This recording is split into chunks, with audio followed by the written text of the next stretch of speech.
Hi, everyone. Gary Bronze here with the National Kidney Foundation. It's my pleasure to welcome you to another edition of the National Kidney Foundation's Facebook Live series.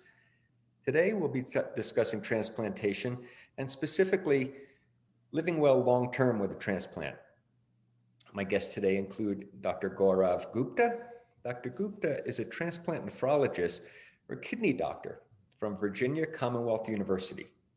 Also with us today is Patrick Gee.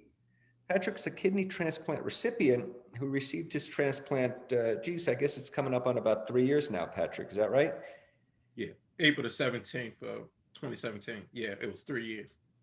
So, Patrick, let me just ask you to kind of share your story a little bit, just for the folks that are watching, they get a sense of you know, how you ended up getting your transplant, how you found out that you were eligible for a transplant. Did it come from a living donor or deceased donor? Can I ask you to just kind of describe your story? Yeah, in April of 2013, um, that's when I found out that I was at stage 3B of kidney disease. So I didn't start dialysis until December the 1st, 2013 of that same year. Uh, and I did peritoneal dialysis. Um, February of 2016 is when I first got on the kidney transplant wait list. And March the 20th of 2016, I actually got a call for a kidney. Now, what was really unique about that situation is they wanted to offer me two kidneys because of my size and the size of the kidneys. Those two were supposed to function as one. But probably about 20 minutes before surgery, they found out that one kidney worked and the other one didn't. So um, I had to wait until April the 21st of 2017. And that's when I got my transplant. And that's when the journey really began. Because when I woke up from the surgery, the kidney did not, because due to delayed graft function. So 5 days after that, I had a blood clot in my neck. I had to have a second surgery. 3 days after the blood clot surgery, I had to have another surgery because I was bleeding internally. And 17 days later, I had to have another surgery to create a laparoscopic peritoneum window so that I could drain. So after 4 surgeries, I believe 33 days in the hospital, my kidney finally woke up on the 47th day, and I've been kicking ever since. Mm-hmm. And Dr. Gupta, thanks so much for joining us today. I really appreciate you being with us. Let me ask you, what are some sort of long-term health concerns for people that have a transplant or have been living with a transplant for a while? So in the long term, a lot of the things which result in kidney failure become important. For example, a common problem which results in kidney failure is diabetes and high blood pressure.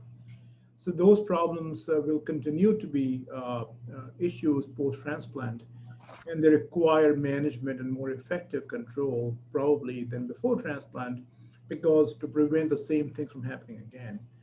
But beyond that, there are now new complications which may become things to remember, and that include things like immunosuppression. So because the kidney is a foreign organ, Yeah. the body's immune system tries to reject it, and therefore we have to maintain medications to prevent that rejection.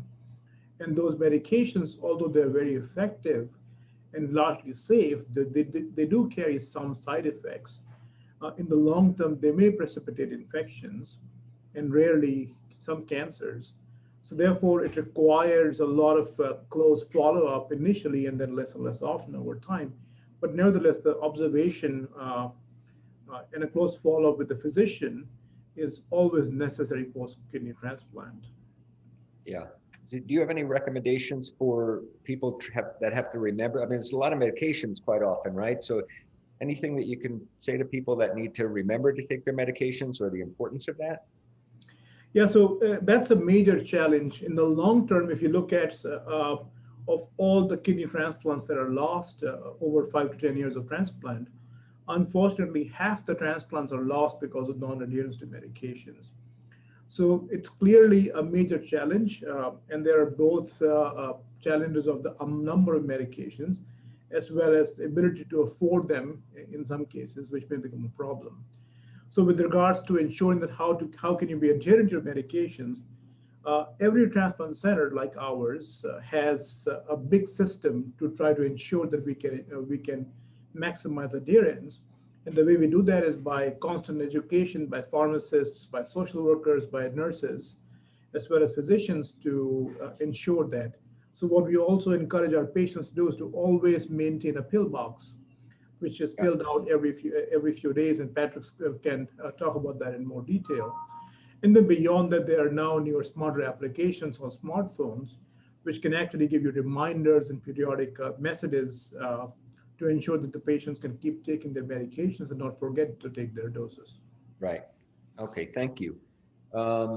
And there's still, I assume, follow-up appointments. People need to continue to see their doctors, right? Patrick, you're still going in now 3 years later? Yes. Right now I'm going in twice a year, but I remember initially I was going in every week, and then it went to every other week and stuff like that. Okay, so it's regular appointments, regular checkup. Yes. And so do you still need testing? Is it, Dr. Gupta, do patients still get tested over time? Yeah, so initially, as Patrick mentioned, the initial follow-up is very, very close because we are still understanding the immune system, and every patient requires an individualized immunosuppression medication regimen. And the first 3 months or 4 months go into trying to figure out that the best regimen for that one patient to minimize complications, but also maximize to reduce the rejection risk. In the long term, the follow-up goes down significantly. So after the first year, in most patients, the follow-up required is no more than 3 to 4 times a year, if not less than that. Okay. But yes, follow-up as well as lab work is required indefinitely, because that's the only way, unfortunately, in many cases, we will know that the kidney for some reason is not working or it's losing function. Yeah. Because symptoms of kidney disease are very, very late to manifest. The only way we can pick up things before they become a problem is by doing routine lab work periodically. Okay. So then let's segue into rejection. Can you talk a little bit about that? Like, is there a safe period? Explain to me how that works, and the folks that are watching, how is it tested? How is it treated? Can you get into that a little bit? So rejection, we think about rejection in two forms. One is what is called early rejection, which typically happens in the first few months to a year of transplant. And the second is what is called late rejection, which happens typically after several years of transplant. So early rejection is almost always treatable and reversible because it happens in the setting of adequate or inadequate immunosuppression, which we can then kind of balance out in the long term. But unfortunately, late rejection almost always happens because of non-adherence to medications. And in some cases, it may be a physician-supervised reduction for a reason. But in most cases, it is unfortunately driven by factors beyond the control of a lot of different things. Like you mentioned before, there may be psychosocial and financial factors at play there. Right. Late rejection, when it happens, unless we are doing routine lab work periodically, we will not pick it up. And therefore, in many cases, it may result in transplant failure and return to dialysis. And that's the biggest thing we're trying to avoid. The blood testing we use picks it up. And the commonest test we use is called blood creatinine. We also use medication levels in the blood. We do use urine tests. And there are newer tests that are coming out, which may pick up injury early, like donor-derived cell-free DNA. But it's too early for us to kind of use them exclusively for all patients and think that we've covered all the bases. The biggest thing is for the patient to remember that follow-up and taking medication and lab work is absolutely essential in the long run. Yeah. So one of the things that I hear is people want to know how they can manage their health post-transplant. Maybe you've been living with it for a little while, like Patrick. Um, talk about a little bit about, lifestyle, the diet, nutrition, exercise, mental health. Can you get into that? And actually, Patrick, if you want to chime in as well, some of the things that you have been doing that have helped you from a lifestyle standpoint. Well, I believe my kidney failure was led by diabetes. So after my kidney was started working, one of the transplant coordinators told me that I really needed to lose weight, to extend the life of my kidney. Yeah. So I got in contact with the weight loss clinic at VCU Health, made an appointment, and February of 2018, I went into a low carb diet. Mhm. And immediately, like probably within that first year, I lost like 73 pounds. So, and they took me off of, I was on 2 forms of insulin. So they removed me off of my insulin. So now, I went from an 11.7 A1C and a glucose level of 748 when I was first diagnosed in 2003 with diabetes, to now being anywhere from like a 5.3 to a 6.0 A1C, average glucose level between 93 to maybe 130. I exercise more. I eat for purpose, not for pleasure.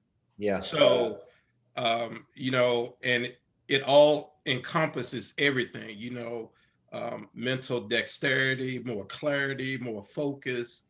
And I'm just probably right now living my best quality of life than I've ever lived Yeah. before. Good for you. But I know it couldn't have been easy. I mean, you don't just make that change so quickly. Was there anything that you did that helped you? Did you have family support? Did talk to Dr. Gupta? Did he encourage this? I mean, how do you do it?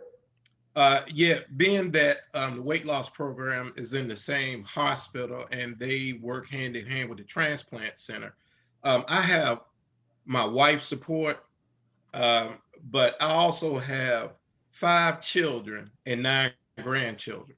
So I had to set a realistic goal. The youngest grandchild is 1.5, and my goal was to see her graduate college. So I know I had to make that step to be able to do that. So I just hope I don't have any more grandchildren, and if so, the goals change. But yeah, yeah. But I would say that you're a was the lucky reality. man. Yeah, Yes. you're a lucky man. Dr. Gupta, do you have anything to add to that as far as sort of lifestyle things and how people manage their health? Yeah, so unfortunately, body weight is a major concern amongst patients with kidney transplants. A lot of our patients will gain weight because of a variety of different factors, which includes medications, as well as changes to the body metabolism with the transplant. And I think we are very aware of that. We have dietitians. We have, like Patrick mentioned, a dedicated medical weight loss clinic. We also have a dedicated bariatric surgery program for weight loss surgery. So we do work in hand with all these 3 different specialties to ensure that we can advise patients appropriately so they can kind of start living kind of within quotes, a more healthier life, if you will, to be able to maintain body weights below a certain high goal, as well as to avoid the complications of diabetes and obesity. Okay, very good. Let's take a look at some of the questions from folks that are watching on Facebook. Some people asking some questions here. I'll just remind the folks watching that if you have questions on the subject, you can post them into the comments section or the chat feature. We'll do our best to answer as many as we can. If we run out of time, just know that we will answer all your questions at some point over the coming days. We'll address them on the Kidney Foundation's Facebook page just after the program. So let's see here. It looks like the first question is regarding, well, probably the reason why we're all in these little boxes here and not in a studio together, and that's the global pandemic and COVID-19. So one question is, are people with kidney transplant at higher risk for COVID-19? Dr. Gupta, can you answer that one? Yeah, so the risk of COVID-19 infection, I'm sorry, can you hear me okay? Yep. Okay. So the risk of COVID-19 infection in patients with transplants does not seem to be any higher than the risk of infections in patients without transplants.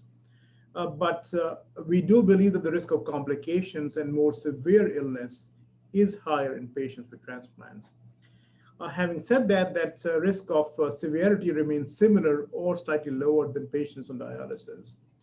So we do encourage all of our patients to be aware of that they may be at a high risk of complications and take appropriate precautions to prevent infections. So, Patrick, how are you going to your appointments now? As somebody that may be immunosuppressed, is telehealth a part of your life now? A term that we'd never really thought too much about, 6-7 months ago. Yeah, telehealth is a part of my life. I just started going back to my clinical visits at my transplant center. The hospital has done an exceptional job of securing folks. You just can't walk into the hospital.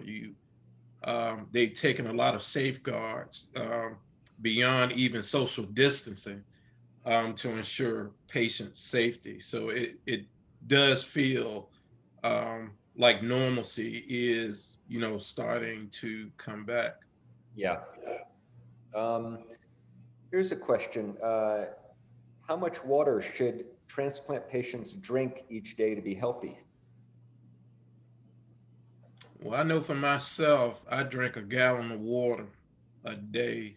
Like I said, I'm trying to keep my kidney as long as I can. So I make sure that I stay hydrated all the time. Yeah. Does that sound right, Dr. Gupta? Yeah, I think we encourage patients to ensure that they don't get dehydrated. We usually would recommend, on an average, 2 liters or close to half a gallon at the bottom end of what's considered normal. But for people who do heavy work or if you're exercising, then of course, and that has to be factored in also. The key point is that whatever comes out, so to speak, should also be depleted. So that's the key point, because getting in a negative balance with regards to food intake is what can get people into trouble. Right. Okay, so we talked a little bit about medications earlier. Here's a question that came in that says about prednisone. What are the long-term effects of prednisone? Yeah, so immunosuppression protocols in 70% of the transplant centers in the US will contain a low dose of prednisone. And the commonest dosage that is used is similar to ours at our center, which is a dose of 5 milligrams a day at the end of first month post-transplant, which is maintained indefinitely. And again, we do have some people where we can take it off, but in most patients, we tend to keep it on. Okay. The reasons for that are kind of, I think, beyond the scope of the discussion as to why we would choose to do that. But with regards to long-term complications of steroids, the presumed side effects are weight gain, diabetes, high blood pressure, etc. But unfortunately, in randomized controlled trials where patients either did or did not get prednisone, there was no difference in these complications. So unfortunately, they are seen, but they're probably not simply because of the low-dose steroids, but rather more likely due to all the other things that are happening to the patients, including other medications which are prescribed to them.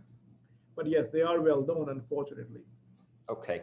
One of the other things we talked about a little bit earlier was nutrition, and somebody wants to know, are there any foods that I should avoid if I have a kidney transplant? Maybe Patrick wants to answer that, and I'll pitch in. I know within my first year, I was told that I couldn't have a lot of herbal stuff, like herbal teas and stuff like that, until my body built up some immunity. But now, since I'm under the weight loss program, my really all that I'm focusing on right now is just low carb food. So I just maintain eating clean meats and green leafy vegetables. So that's basically my diet. Okay. And are there specific things that you try to avoid or that you've been told to avoid? I mean, I Well, think, I know. Well, yeah, I know for me, I don't drink any alcohol. I don't smoke.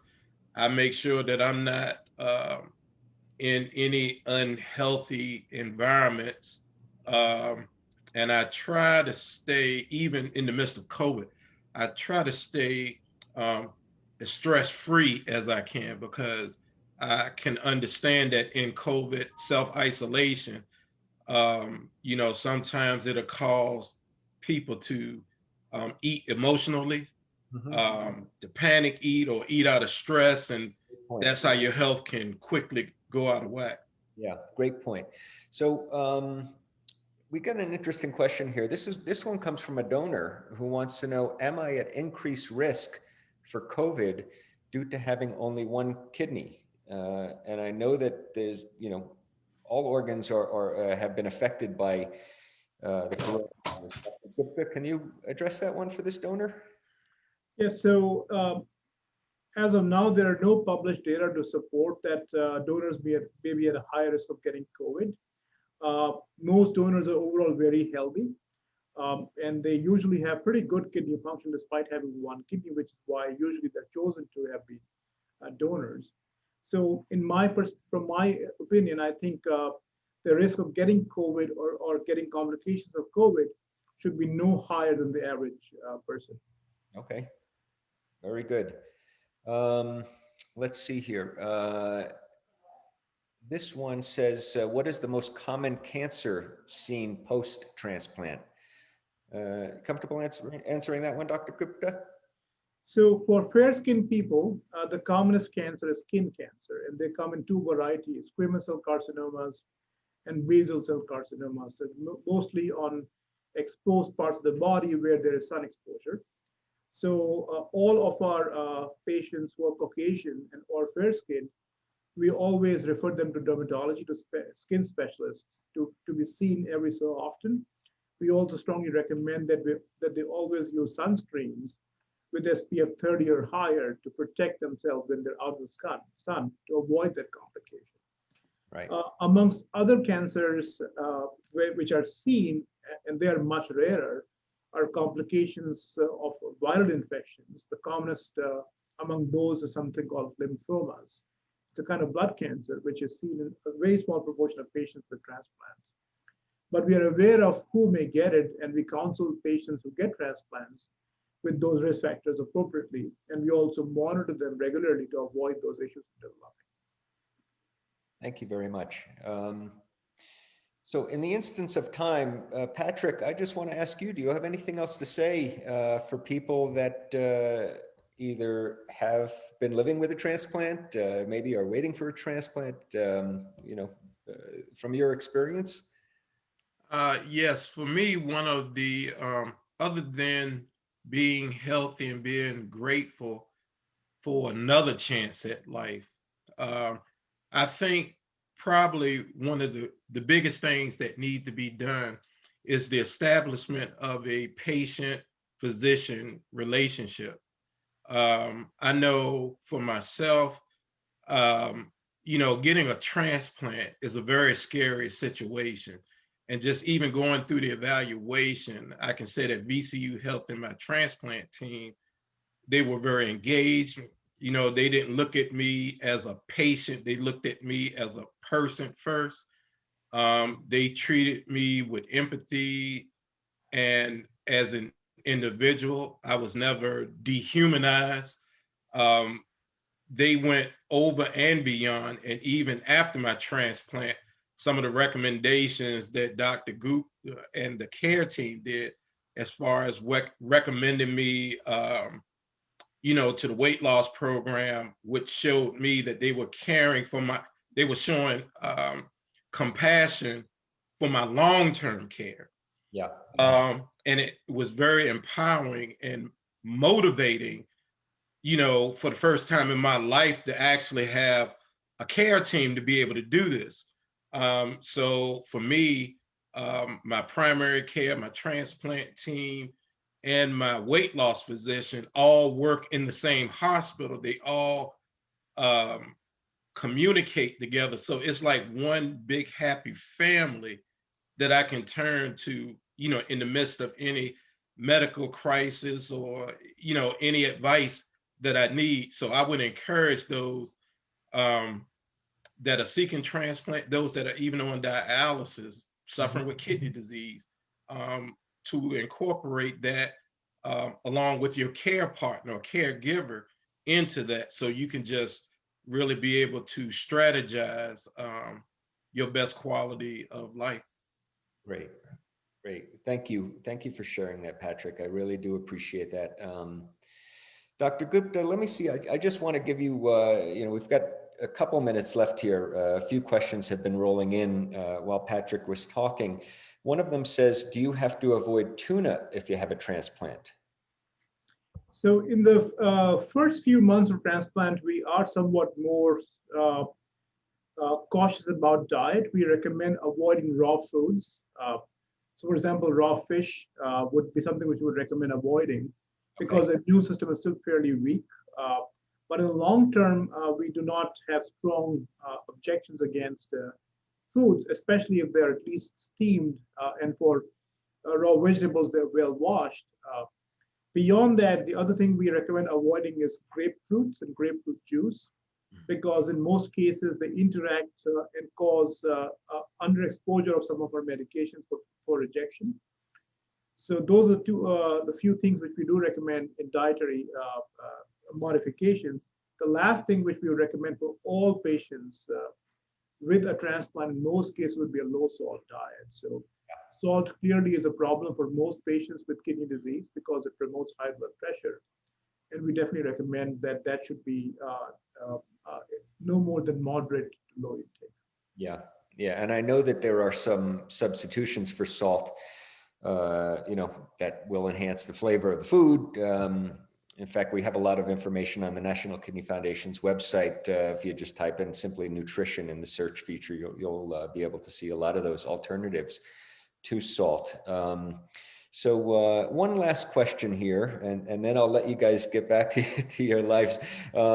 This one says, how long did transplant recipients keep their fistula after a transplant? Right. So that it's kind of a mixed bag of a question. So let me try to dissect it out somewhat. So there are some people who do have problems because of their fistula. So for example, if you start having numbness and tingling in your hand or weakness or pain, that would indicate that the fistula is what the way we call it, stealing blood from the rest of the hand, and we call this steal syndrome. And in those patients, typically we would recommend getting the fistula taken out, usually after 6 months of transplant, when we know that the kidney is doing very well, and the fistula would not be needed in the long term. In many patients where fistulas are not causing any problems, we do not recommend that they be taken out. Some people do like to get it taken out, but purely because of cosmetic reasons. They, of course, are not visually appealing to some people, especially if you want to wear short sleeves. They may not look attractive. So, of course, in those cases also, if the kidney function is excellent, I think it's fairly reasonable to recommend surgical removal after a few months of transplant. But routine removal for all patients with transplants is not the standard of care in most centers across the country. Okay, thank you. Well, unfortunately, we've run out of time. That said, I'd like to remind you that this is the second of a three-part series on transplantation. I would encourage you to join us again in the coming weeks when we discuss some important things to know if you're waiting for transplant. So in case that we didn't get around to answering your questions today, please do check back on the National Kidney Foundation's Facebook page. We'll be posting answers throughout the coming days, hopefully get to every question within the next couple of days. I would like to thank our sponsor, CareDx, for their generous support in making this program possible. I would especially like to thank Dr. Gupta and you, Patrick Gee, for joining us today and helping make sense what is a very difficult subject for a lot of people. So thank you very, very much, guys. I really do appreciate that. And now, on behalf of the National Kidney Foundation, I'd like to wish you all good health. Thank you. Thank you.